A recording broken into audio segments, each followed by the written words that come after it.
نشوفوا دركا la première chose à faire c'est activer la Windows Server 2016. L'activation تاعو كيفاش حتكون. Bon, on a utilisé une version d'évaluation de Windows Server 2016. Ou la version d'évaluation, si je ne l'active pas, donc va durer seulement 10 jours. Donc le système va normal pendant 10 jours. Après, il va me demander de l'activer. Ou comme le Windows Server n'est pas activé après une certaine période, il va redémarrer chaque 1 heure. Comment vérifier est-ce que Windows Server est activé ou non? Donc je vais faire un clic bouton droit sur le menu démarrer et sélectionner système. L'activation Windows is not activated. Bien sûr, comme connexion internet. Je peux l'activer pendant 180 jours. Il suffit de cliquer sur le bouton. Donc il va contacter le serveur. Ensuite, il va être activé pendant 180 jours. La prochaine étape consiste à donner un nom au serveur. Bien sûr, le choix du nom, il est crucial, il est important. Le nom, normalement, le serveur, je dois lui donner un nom qui va refléter le rôle qu'il va jouer. Deuxième chose, donc je peux ajouter l'emplacement du serveur. Il y a une entreprise qui a plusieurs sites géographiquement éparpillés. Donc là, c'est pour faciliter la localisation et la gestion du serveur. Pour différencier entre les deux. Deux serveurs peuvent jouer le même rôle, mais l'emplacement a des emplacements différents, donc c'est pratique d'ajouter l'emplacement. Le nom, je ne dois pas dépasser 15 caractères. Je ne suis pas autorisé à utiliser des caractères, par exemple dièse, arrobas, guillemets. Je peux par exemple ajouter le tiret de 6. La documentation, le site web, donc les caractères à ne pas utiliser le nom du serveur. Comment assigner le nom au serveur? Comme plusieurs méthodes. Parmi les méthodes, c'est à travers Server Manager. Déjà, quand ça, je voulais le Server Manager. Pour lancer Server Manager, clique sur le bouton démarrer et sélectionner Server Manager.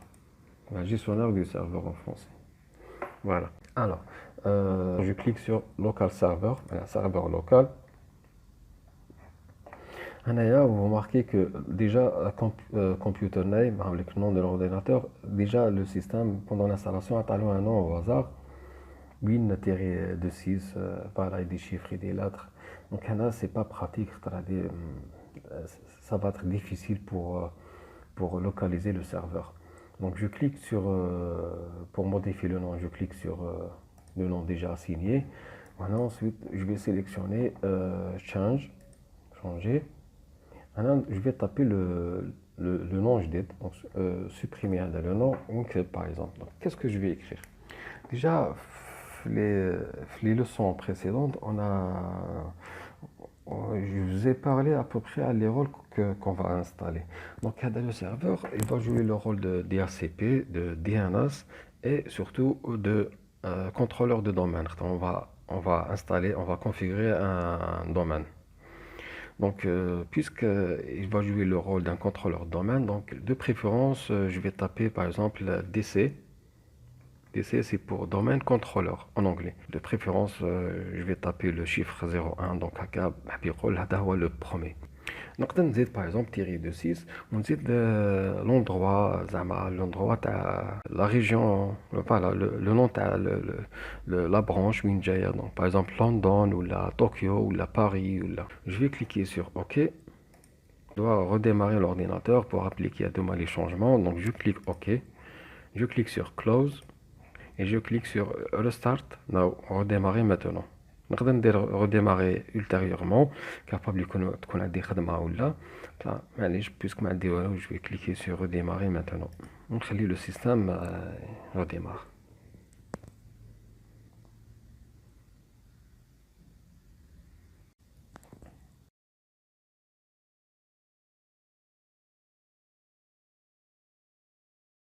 Voilà. Donc, CTRL ALT fin. Je tape le mot de passe.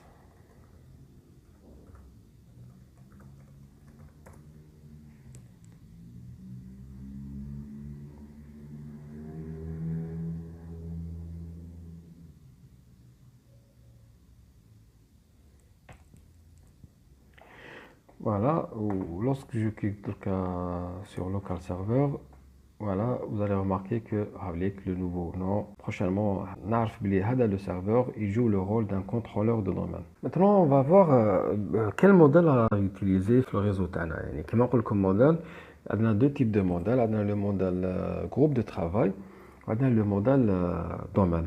Un groupe de travail, on a un nombre صغير تاع les ordinateurs ou تاع les utilisateurs. Un groupe de travail, il est limité في la taille تاعو. يعني ما يقدرش يديباسي une certaine taille. خاطر ومن بعد تاك لا جيستيون تعود واعره وتعود صعيبه و création et la gestion تاع les ordinateurs حتعود وتاع les utilisateurs وتاع les ressources تاع الريزو البارطاج les imprimantes etc. تعود صعيبه بزاف. دونك على بها لا taille تاع الجروب دو travail il est limité. En tous les cas, un groupe de travail, il est simple à configurer, tout simplement. Dès qu'on installe les systèmes d'exploitation, Windows 10 ou là, et qu'on est membre d'un groupe de travail, les Work Group. Un groupe de travail également caractérisé par le fait que tous les ordinateurs jouent le rôle d'un serveur et d'un client. Les choses ne sont pas centralisées. Ça veut dire que tous les ordinateurs GF le même niveau. Il y a ce qu'on appelle le peer-to-peer. يقدروا يكونوا en même temps des serveurs, يقدروا en même temps يكونوا des clients ou ما كانش un serveur هكذا centralisé ou les autres des clients donc c'est lui qui offre des services ou les clients ils vont demander les services non. Il est facile à configurer, à implémenter, ça ne demande pas vraiment des performances avancées la gestion du groupe de travail. Le modèle du domaine c'est plutôt il est destiné des réseaux avec une taille illimitée. On peut vraiment gérer un réseau constitué de plusieurs milliers d'ordinateurs. La configuration تاعهم حتكون centralisée على بها تكون سهلة ويكون étendue, éparpillée un peu partout حتى في des régions séparées. Il demande quand même des performances من l'administrateur. لازم quand même لازم يكون عنده des connaissances في la gestion des domaines. C'est pas quelque chose de facile quand même. C'est un peu avancé. La différence avec les groupes de travail, c'est que par défaut, les ordinateurs ما يكونوش تابعين un domaine, ils يكونوا تابعين un groupe de travail. Ensuite, vous allez les intégrer dans un domaine. Les domaines, كلش يكون centralisé. Ça va faciliter la gestion et la configuration des ordinateurs, le déploiement de nouveaux ordinateurs et la recherche des ressources du réseau. Donc, soit le partage de données, soit les serveurs, soit les imprimantes. En plus de ça, le modèle de domaine vraiment implémente la sécurité. Donc, c'est pas n'importe qui peut accéder au réseau de l'entreprise, aux ressources de l'entreprise. Il doit s'authentifier au préalable. Ensuite, les autorisations. Donc, via l'authentification, via l'autorisation, l'accès aux ressources. Ça ne veut pas dire que la personne a pu s'authentifier, maintenant il a accès à toutes les ressources de l'entreprise. Eh ben non, il doit être autorisé pour accéder aux ressources. Par exemple, pour imprimer, ou là, pour accéder à un partage, ou là, pour accéder à une base de données. Ou là. Donc, il y a la différence entre un modèle groupe de travail et un modèle domaine. Bien sûr, au début, par défaut, on a le modèle de groupe de travail, mais c'est pas pour longtemps. Tout simplement, on va implémenter le domaine, donc on doit sortir d'un groupe de travail, utiliser le modèle de domaine. Donc, tout simplement, on va configurer le serveur qu'on vient d'installer en tant que contrôleur de domaine. Autre chose à configurer, bien sûr, c'est l'adressage logique. Donc, c'est l'adresse IP. Toujours, on doit choisir entre deux modèles d'adressage. Soit on choisit d'utiliser l'adressage IP version 4 ou là, le modèle d'adressage IP version 6. Le IP version 4, le premier ou le deuxième, il يلحق les limites, surtout le nombre des adresses assignées. Donc, ils ont conçu le IP version 6 qui contient vraiment une quantité presque illimitée d'adresses IP. Mais les TP Tana, on ne va pas dire qu'on va choisir tel modèle et non pas l'autre. On va plutôt utiliser en premier, principalement, le modèle IP version 4. On peut l'utiliser sur les réseaux, les entreprises. On peut adresser les ordinateurs Tana. C'est suffisant pour une entreprise moyenne ou la grande entreprise. Mais qu'il y a des rôles, les firmes لازم نستعملوا le modèle IP version 6 par exemple en ce qui concerne l'accès à distance في le cadre de direct access لازمنا le IP version 6. هنا c'est obligatoire donc c'est pas un choix. Mais pour le reste des rôles نقدروا نستعملوا IP version 4 seulement. تنساوش بلي on peut يعني IP version 4 ou version 6 seront implémentés par défaut sur Windows Server. Donc pendant l'installation, ils ont été ajoutés. On ne peut pas supprimer ou la désinstaller l'un des modèles. On peut désactiver, oui, mais on ne peut pas désinstaller.